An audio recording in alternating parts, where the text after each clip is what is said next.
Today's scripture reading will be taken from Philippians 2:14 through 15. 2:14 through 15. Do all things without complaining and disputing, that you may become blameless and harmless, children of God without fault, in the midst of a crooked and perverse generation, among whom you shine as lights in the world.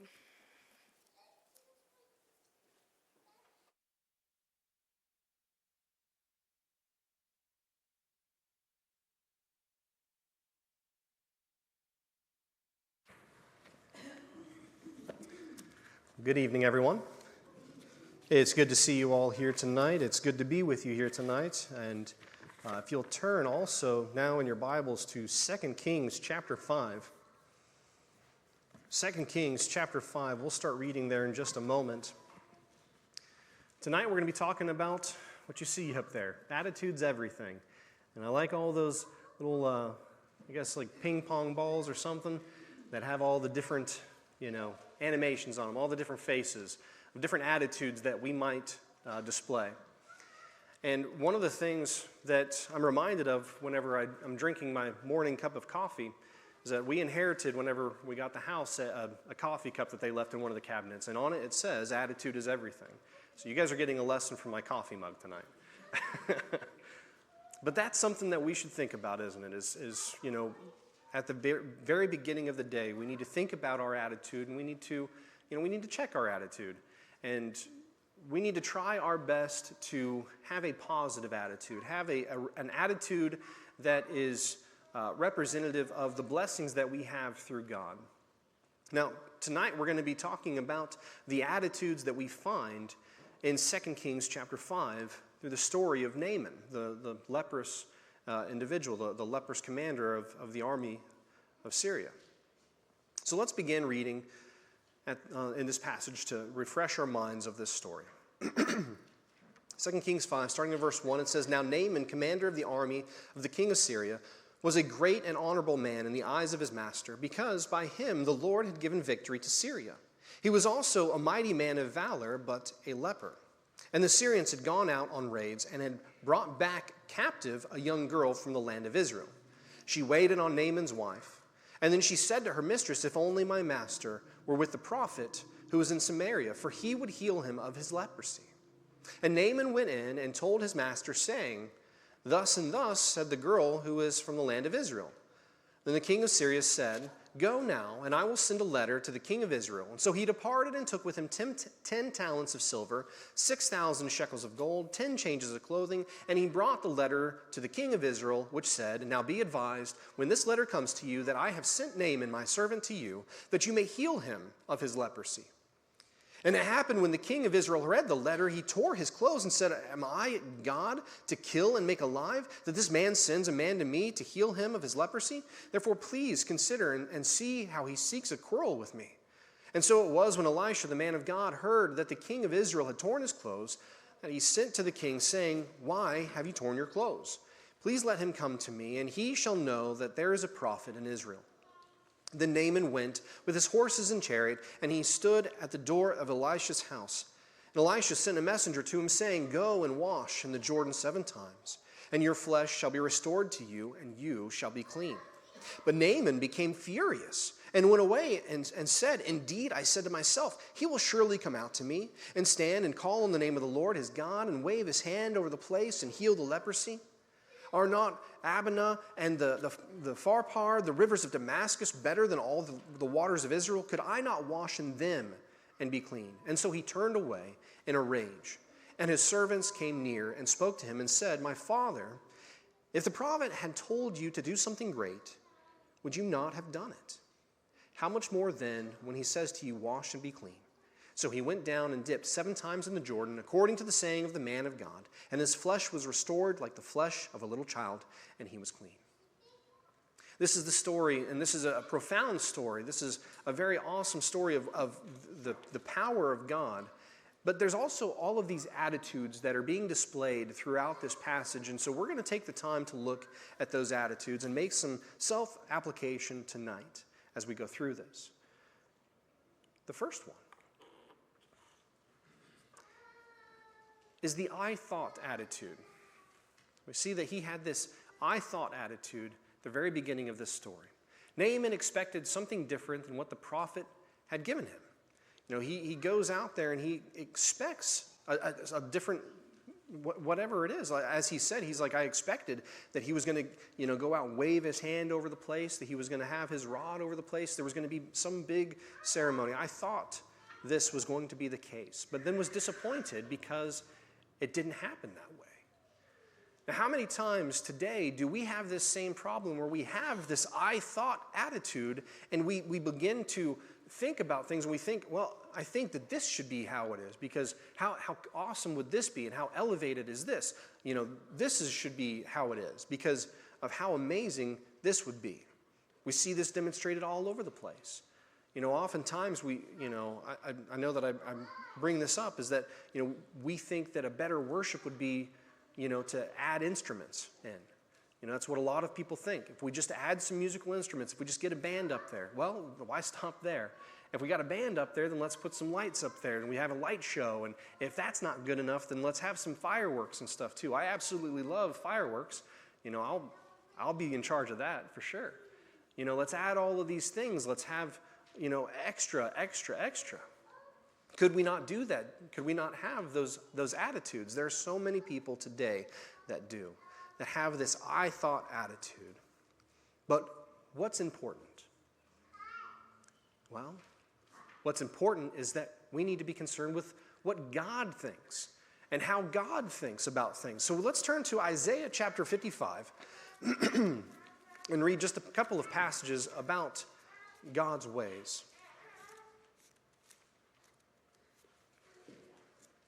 Isaiah 55, verse 8 and 9 says this. It says, "For my thoughts are not your thoughts, nor are your ways my ways, says the Lord. For as the heavens are higher than the earth, so are my ways higher than your ways, and my thoughts than your thoughts." Have we ever taken the time to consider how God thinks, how God's mind works? Go all the way back to the beginning. When any one of us or any collective of us could the entirety of humans out there, big brains and small brains, all the brains, get them together, would we ever be able to figure out any way of creating this earth? Any way of being able to create something that's habitable, something that flows like it does, something that is so intricate and so dependent on each other, all these aspects of nature? There's no way. God's ways are so much higher than our ways. We would never be able to understand those things. We would never have been able to set in motion any of these things. But he was able to speak it into existence. His ways are so much higher than our ways. His intellect is vastly superior to ours. There's no competition at all. I think about some of those videos. I started playing chess with Quinn at one point, and so I thought, well, I maybe should learn up on this and start looking online and seeing some of these plays that people do, and I'm like watching these grandmasters go at it. I'm like, how in the world? And then they have that speed chess where they're just going, whipping that board around like crazy, and they have 2-minute timers for the entire game on either side. It's like, how in the world can you keep up with that? Way more intellectual than I am. I could never do anything like that. Paying attention to all the spaces and everything, and having plan upon plan upon plan. If they do this, then I'll do this. No way. And that's chess. That's just a game. Imagine, though, the world. Imagine all of nature. Imagine all of creation. No chance. We stand no chance in a competition with God. Let's also turn to Romans chapter 11. Romans chapter 11, verses 33 through 36.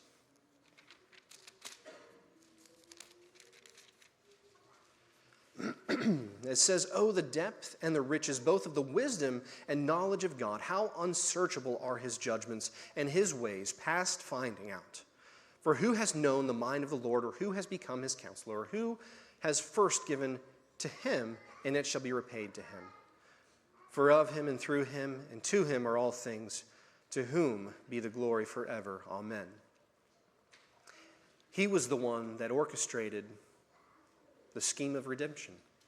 He was the one that orchestrated all that. He was the one planning this and implementing his plan throughout all of history on this earth, so that when the right time came, his son could be sent to this earth down the cross for our sins.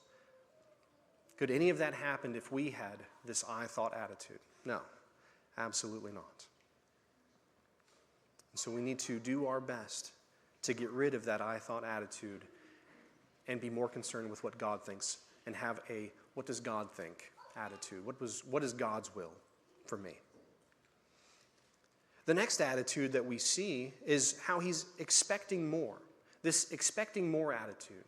Now, it almost goes hand in hand with the I thought attitude, but it is different because we can always expect more and expect more. Naaman was expecting some sort of special ceremony there, right? Wasn't he? He was expecting something like that to happen, and wouldn't people nowadays be the same? People nowadays are the same. As a matter of fact, we do see, televangelists get on there and they do try to do these miracle healings and all this and that. And whenever people see that, they're like, well, I've got a bad back. Maybe if I just go and see this guy and get pushed over on a stage, then my back will be healed too. I'd rather not have a bad back. Well, we see that there's a lot of flair and a lot of fluff with that stuff because this is something that's just an expecting more. It's all for show. It's all to bring in people, and it works because many people flock to these big churches because of those special events that they hold, because of how many people they can fit into a building. And it's not because of the message, unfortunately. It's because of the events. It's because of those special things that they do. It's not God's word that's bringing them in, unfortunately. It's the gimmicks. And just like Naaman, having overlooked what's truly important in this situation, being told what he needs to be doing in order to be cleansed, to be saved of his leprosy, people overlook these things. People overlook the greatness of the forgiveness of sins. They overlook the greatness of a home in heaven. And they overlook the greatness of just plain old Christian fellowship, of just getting together, being with one another, and encouraging one another. Some people expect or want to have more as well when it comes to the Holy Spirit and the gifts that it bestows, or rather that it bestowed. Past tense. Doesn't happen nowadays, right? But the gifts that it bestowed, and we want to be able to prophesy, and we want to be able to heal, and we want to be able to speak in tongues, and we want to be able to do all these different things that the Holy Spirit worked in the first century apostles and disciples. Because we expect more, except that the word is already confirmed. There is no more necessity of those things to confirm the word. The word is already written. It's already here for everyone to be able to see. It's not necessary. So instead of expecting more, let's look at what we do have and be grateful for those things, right? Let's be grateful. Let's have that grateful for what we have attitude. The next thing we see in this is that he had this complaining attitude. Oh my, am I ever talking to myself here? Complaining attitude. But we see Naaman has this. Naaman is instructed to go to the Jordan River, and what does he do? Why do I have to go to the Jordan River? That's a dirty river. Why would I ever want to go there? Are not the Parfar and the other river, I can't remember, but aren't these other rivers? There's cleaner rivers than this. Why do I have to go and do that? We have tap water, at the house, and I still haven't put in. We've got a filtration system, and I have to install an outlet underneath the sink, and I just haven't taken the time to do that in order to plug the thing in.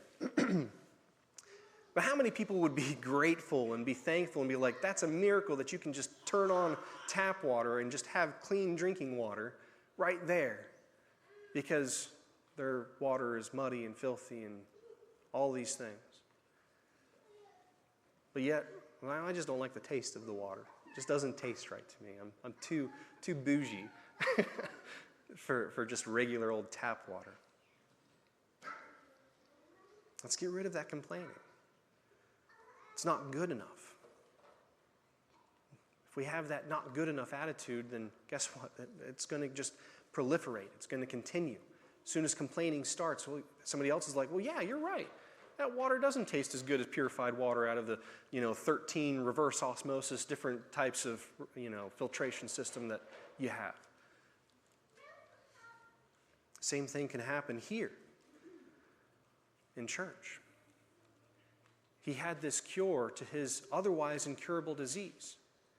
And most people, when they have hope of a cure, they see this thing that's supposed to take care of whatever it is they have. They're like, I'll do anything. I'll go anywhere. I'll travel anywhere in the world if it means that I can be cured of cancer, if it means I can be cured of leprosy. My brother-in-law has Crohn's and has had Crohn's since he was like 12. And he's 37 now, and he's gone all over the place to try and get some reprieve from this. And over the course of the years, none of those other things have ever worked. He's always had to rely on just one thing, that the prednisone or whatever, has been the only thing that kind of works. And then waiting for those times of remission. But if you were telling him that there is a 100% guaranteed cure for Crohn's, you better believe he's on the next plane to wherever in the world that cure is. Because of how much, he suffers with that. Here's a man that knows that this disease will take his life. And yet, when he's given the cure to it, he turns his nose up to it. How many people have the cure to their soul's lost condition and will turn their nose up to it because it's not good enough? Or it's too much.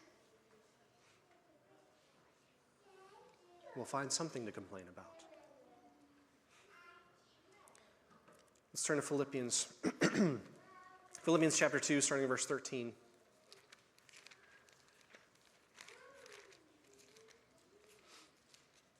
Philippians 2, 13 through 16.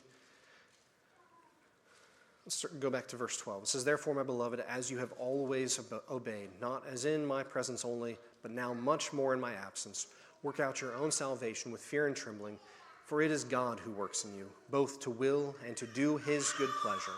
Do all things without complaining and disputing, that you may become blameless and harmless, children of God, without fault in the midst of a crooked and perverse generation, among whom you shine as lights in the world, holding fast the word of life, so that I may rejoice in the day of Christ, that I have not run in vain or labored in vain." Let's be light bearers. Let's do these things without complaining, because if we try to represent God, if we try to represent Christ out there in the world, and people see us as a bunch of complainers, if we have this complaining attitude about us, do you know how many people are going to want to be around us? Zero. You know how many people are going to want to join us to church? Zero. Because they're like just a bunch of Israelites in there. All they do is complain. It's like they're still wandering in the wilderness. The next attitude that we see here, we're going to take a turn for the positive. We see this caring friend attitude. Naaman's servant points out just how ridiculous it is for him acting this way, for him turning his nose up to this, this cure for his soul, the cure for leprosy. All you have to do is go and dip 7 times in the Jordan River. And you know that if the Lord had told you, and he points this out, if the Lord had told you to do some great thing, you would have done it. And I imagine that that's exactly the kind of man that Naaman is.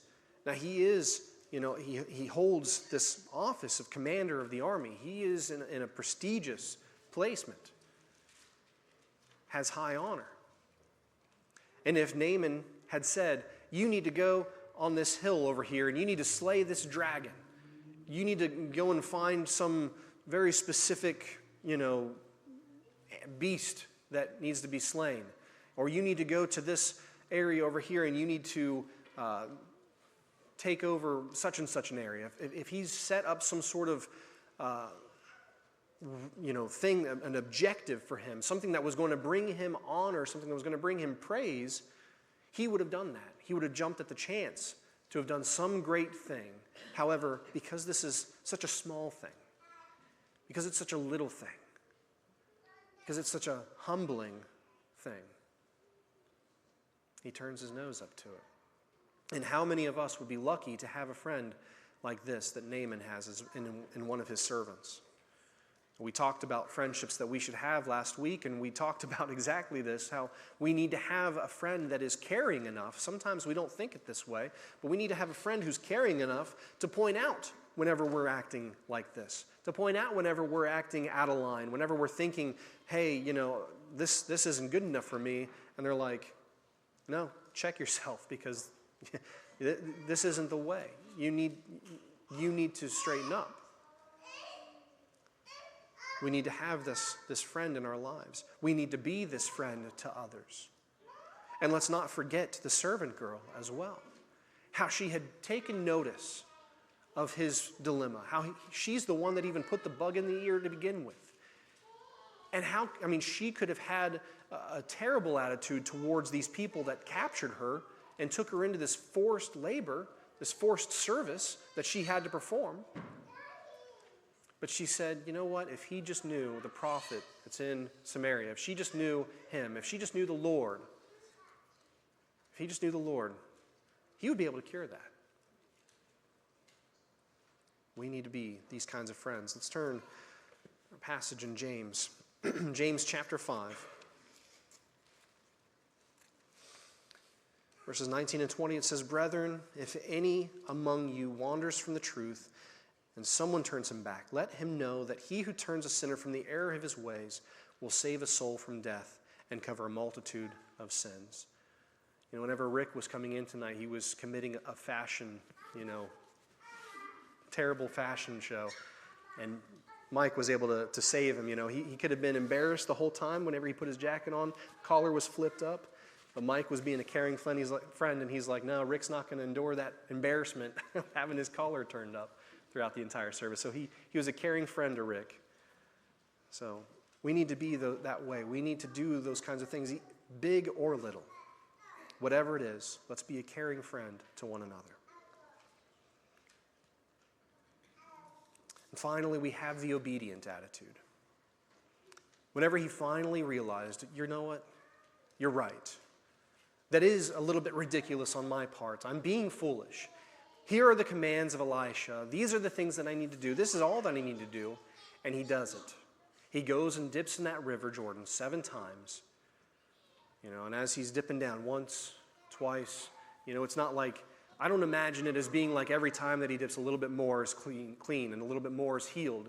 I imagine it as being, all the way up to the 6th time, and then he dips down. He's still, comes up out of the water the 6th time, he's still leprous. But then he dips down the 7th time, and when he comes up, that's immediately when his flesh is healed as a newborn babe.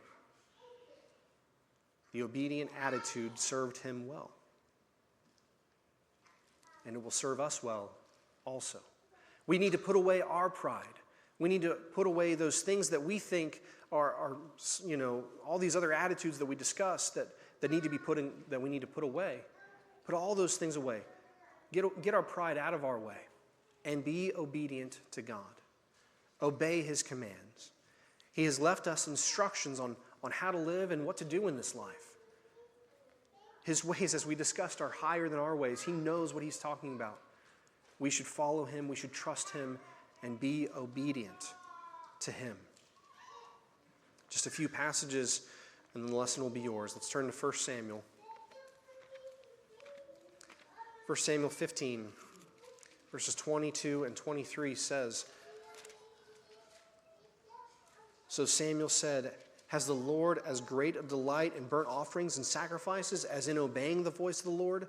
Behold, to obey is better than sacrifice, and to heed than the fat of rams. For rebellion is as the sin of witchcraft, and stubbornness is as iniquity and idolatry, because you have rejected the word of the Lord. And here's where Saul was rejected as being king. This admonishment towards Saul should also hold true for us. Again, why should we reject the word of the Lord when his ways are so much higher than our ways? And when We are in his sandbox, everything he has created, and we're just here. We should be obedient to him. James chapter 2, verses 14 through 15.